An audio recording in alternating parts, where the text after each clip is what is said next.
Today, I'm going to show you how to properly cut your fenders for wide body. Taking you from this to this. I'm going to show you guys how to do this on this very cool Time Attack S2000.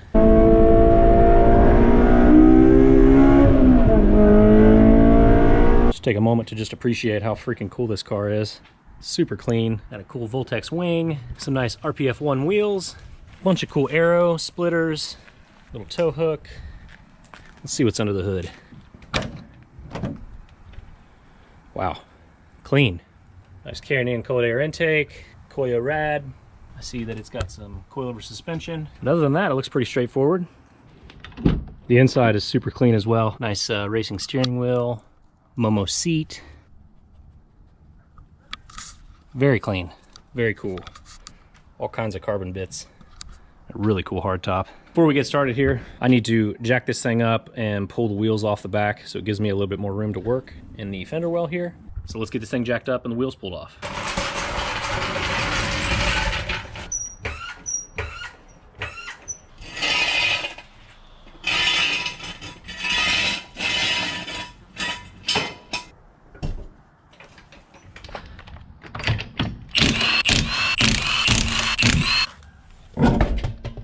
Now, before you do any kind of welding or fabrication or anything on your car, you want to make sure and disconnect your battery.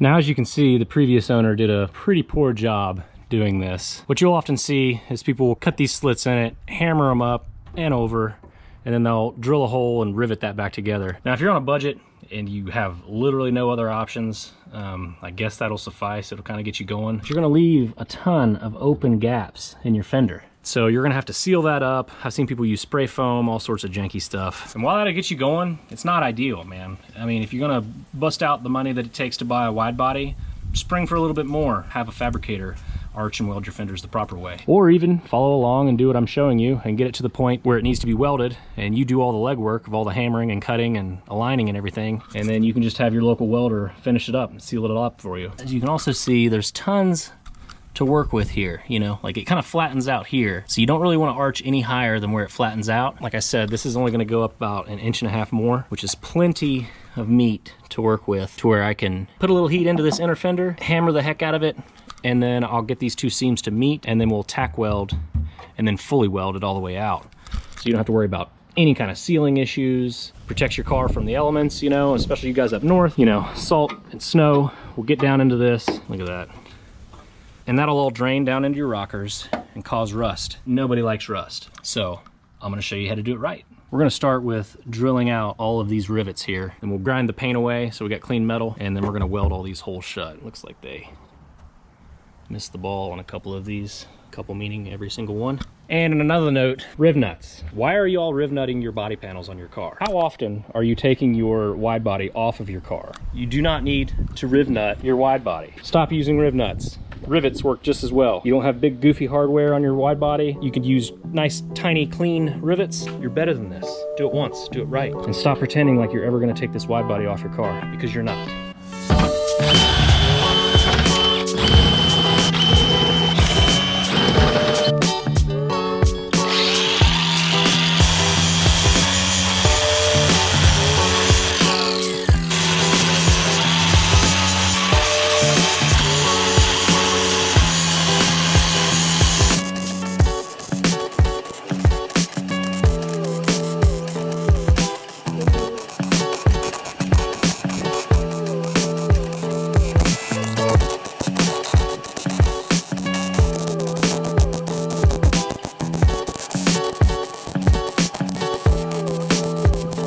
We've gotten all of these holes welded shut here and ground nice and smooth. So now that that's finished, we can begin making our reference mark for our cut line to bring this arc just a little bit higher. So I'm gonna grab the new fenders that are gonna go on here, and then we'll put a couple tape marks to know not to go too high, and then we'll get mapped out on this next line here.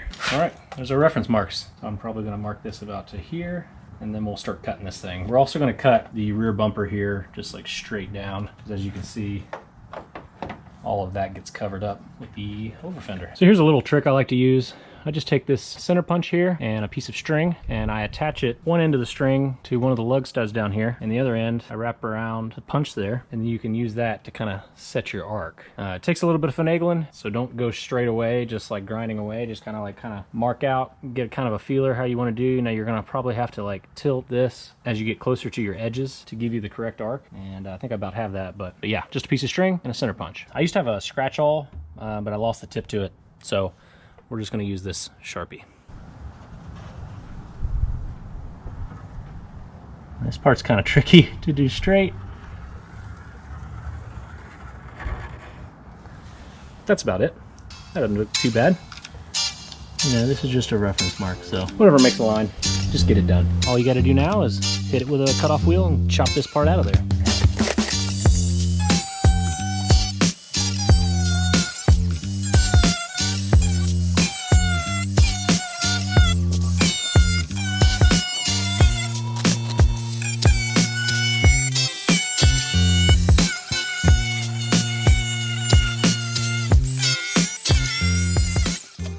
Okay, now that you've got that all cut out of there, you're going to want to take a wire wheel, and keeping it kind of close to this edge, you just need to knock the paint off about a finger's width all the way around this arc, and then you want to wire wheel this, the whole thing from here to here, really well. You want to pull all the paint off of that you can, and you also want to hit the underside as well. And in doing that, you're doing two things. You're going to strip the paint off of this, and you're also going to be putting a little bit of heat into this metal, which will help when we move on to this next step of hammering this, make this metal stretch a little bit so it closes this gap. Now, oftentimes people, when they do this, they cut this and they kind of freak out because you see this huge air gap. Don't fret. With some hammering and a little bit of patience, you can close that gap up and get it nice and sealed up and welded.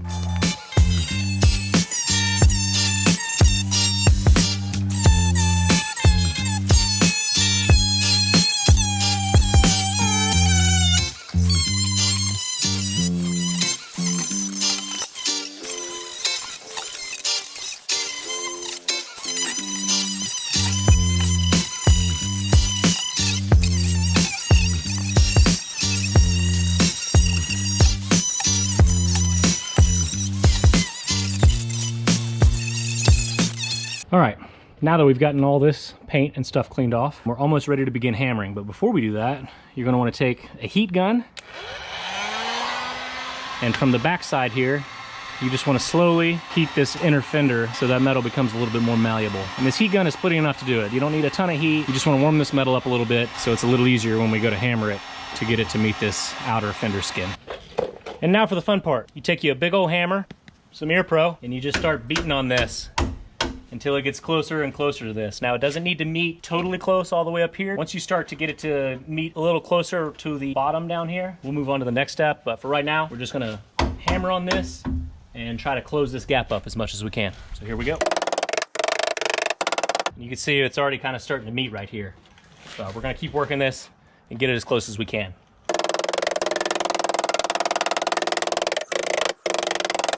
All right, and as you can see, this gap is much tighter than it was before, but I'm pretty happy with this. That gap will work just fine. So what we're gonna do, now that we've got that started, we're gonna start putting some tacks, and you don't wanna weld this straight all across there. You wanna just do tacks here and there. So where it meets without any struggle, we'll just do a tack right here, probably one down here, kind of hammer this up a little bit, probably put one right there, and then we'll jump over to this side, close this up, put a tack here, here, and then you kind of want to go back and forth, tack, tack, tack, tack, tack, tack, tack, until you get to the middle here. And you want to leave about an inch or so between each tack. And then once you've got it all tacked, you're going to come back with your hammer, kind of pull this up a little bit more as you can. And once it's fully tacked, you can move on to finally welding it all out. You know, these are all going to be tacks. You don't want to pour a bunch of heat into this and get this panel all warped out. So you just want to tack it until it's completely tack welded shut. It'll look like a complete weld, though, like I said. Just tack away, and again, stay patient. Don't get too ahead of yourself. Things will work out just fine. Now for the hammering for this portion, I like to use a smaller ball peen hammer, which kind of helps you to, I'll wedge my knee between this and kind of push up to close the gap as I tack along. The ball peen end kind of helps you,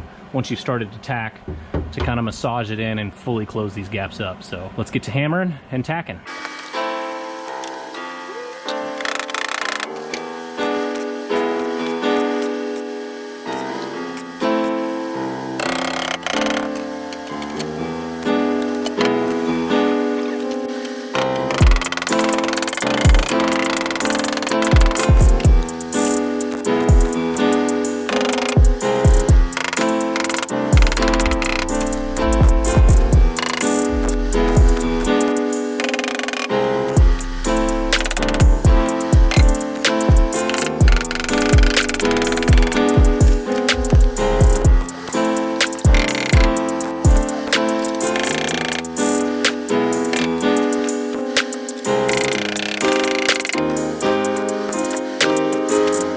Okay, now we've gotten it completely tacked all the way around the arc, you can see. That wasn't so bad. Just keep hammering and tacking until you finally have it closed off. So now that we've gotten it to this far, we're gonna go ahead and finish welding this all the way out. And like I said, remember to jump around. What I typically like to do, I will start with this one down here and I will weld this little gap out, you know, from this first tack to the second tack. And then I'll jump over here and I'll go from this first tack to this second tack. And then I'll come back over here and I'll leave a gap and start at the third tack and go from the third to the fourth tack.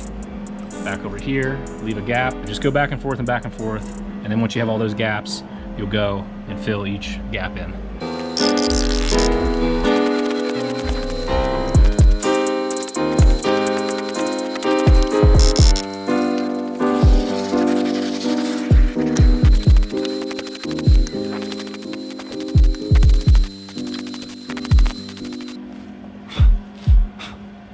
Now as you're welding, it kind of helps to point towards your weld rather than pushing it towards the metal. As more heat gets poured into this, you'll run into the risk of burning through the metal. If you keep it pointed towards the weld, you'll be pouring that heat back into the weld rather than in the metal as you move forward. So it'll prevent blowouts. Now we got this one last one here and we'll be done with this first bit of tacking. All right, and there's our first series of welds. As you can see, they look pretty good. We've been lucky and haven't had any blowouts. So it looks pretty good. Now we just need to do the one final push and finish welding each one of these little gaps in, and this side will be almost finished. All right, there we are. We are fully welded. It looks pretty good. Now there's one more thing we need to do before we can cut this excess off. We're gonna again take this hammer and we're gonna take this outer edge. We're gonna hammer it up to where it's pretty flat here. Like so. And now we can just cut this excess off.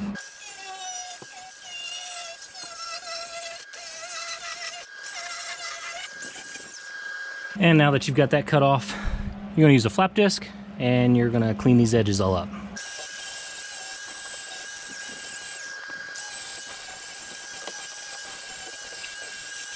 And lastly, wire wheel to clean the weld up.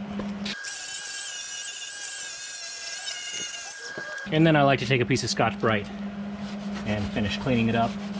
Get a lot of the burn marks off the paint, and this gives you a scuffed edge here for our next step.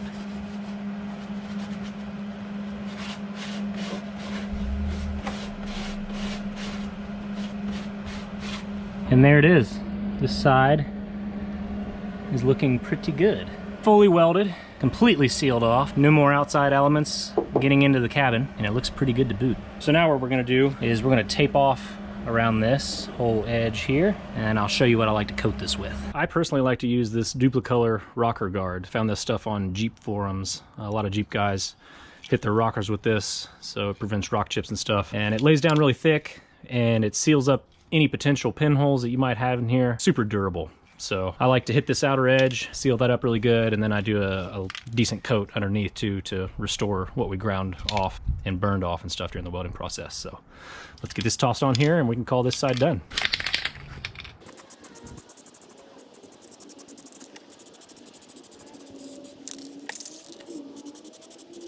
Okay, there it is. Fully coated with the rocker guard, looking nice. Look at all that clearance we have now. Looks pretty good. I still need to hit these little pieces here with some primer, but in the meantime, I'm gonna move over to that other side and we'll get it knocked out. Now let's get this side done. Boom. Done. Let's get some rocker guard on here. All rocker guarded. Looking good. Okay, now that we've got the fenders all arched and ready to go, we're gonna move on to mounting the new wide body on here. These are really good quality. Jay's Racing. They come pre-drilled. So we're gonna get these mocked up on here and roughly taped on. And then we're gonna use this Cleco tool to fix it on there and hold it in place. We'll drill some 1/8 inch holes. We'll slip the Cleco in there and then we'll pop a couple rivets into it. So let's get to it.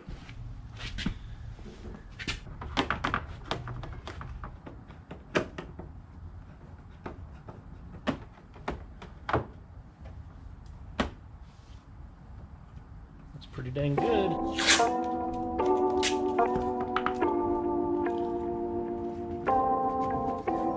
All right, there it is, rough mounted. Now we can begin drilling holes and installing the Clecos.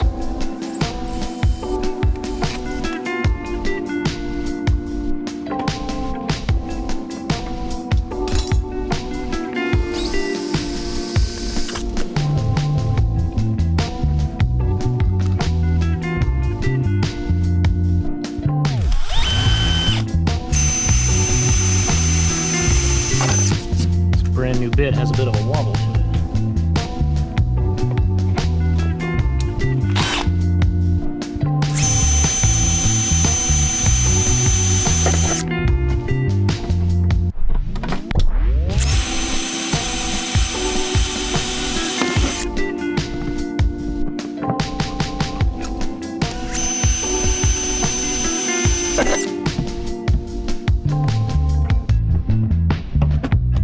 Okay, we've got all of our Clecos installed, looking good. This thing is gonna be clean, man.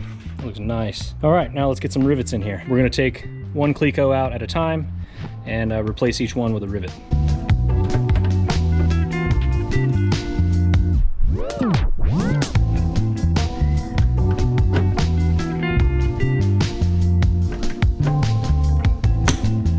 Start with the top ones and then we'll work our way down.